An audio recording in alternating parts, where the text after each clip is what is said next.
안녕하세요. 법무사 호인사무소 김민수 법무사입니다.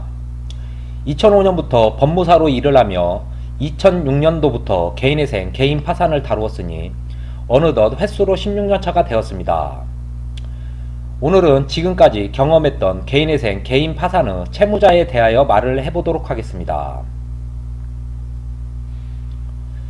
상담을 하다보면 뉴스에서 접했던 사건을 수임받을 때가 있습니다. 사업을 하고 있는데 가스 폭발 사건이나 공장 화재 등 뉴스에 나오는 이야기의 당사자가 의뢰하는 경우도 있고, 일가족이 생활고에 시달리다 자살을 하여 상속인이 상속 포기 기간을 놓쳐서 의뢰하는 경우도 보게 됩니다. 우울증에 걸려있는 채무자는 다시 살아보려고 저하고 상담을 받고 가서 자살을 해버리는 경우도 보게 되고, 개인회생 개시 결정이 되어 변제금을 잘 납부하다가도 상황이 더 악화되는 채무자가 결국 좋지 않은 선택을 하게 됩니다. 대부분의 채무자들이 채무 연체가 되는 것이 처음이다 보니 궁금한 것도 많고, 개인회생이나 개인 파산 제도를 알아보면서도 두려워서 쉽게 나서지 못하는 경우도 있습니다.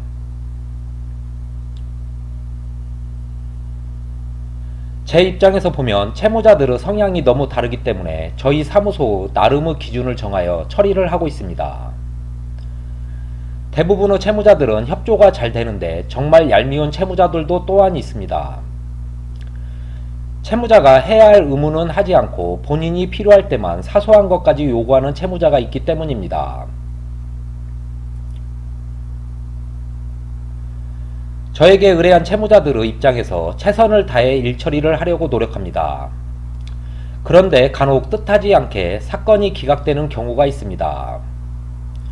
예를 들면 채무자가 빌라를 소유하고 있는데 재산가치 이상을 변제해야 하므로 채무자가 아무리 알아봐도 빌라의 시세가 1억인데 법원은 시세를 1억 3천으로 변경하라는 보정에 대하여 보정서를 통하여 다투다가 기각되기도 합니다.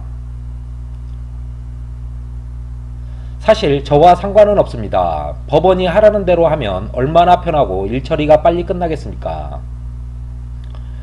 하지만 채무자에게 개인회생 개시 결정보다 중요한 것이 매달 납부하는 변제금입니다.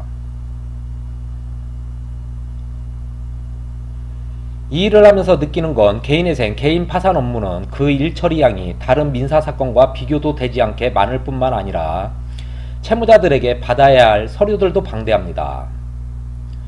그러다 보니 이 업무를 법무사나 변호사가 직접 상담하고 관리를 하여야 하는데 밑에 보따리 사무장을 두고 일을 하는 사무소들이 생겨난 것입니다. 이런 사무장들이 사건을 상담하고 법무사나 변호사에게 매달 일정 부분씩 수임료를 나누는 것입니다. 이는 변호사법 위반이 되고 한 해에도 변호사법 위반으로 100명 이상씩이 처벌이 됩니다. 앞으로도 저는 이 일을 계속할 것이며 고객 한 명 한 명에게 최선을 다하는 모습을 보여드리겠습니다. 지금까지 법무사 호인사무소 김민수 법무사였습니다. 감사합니다.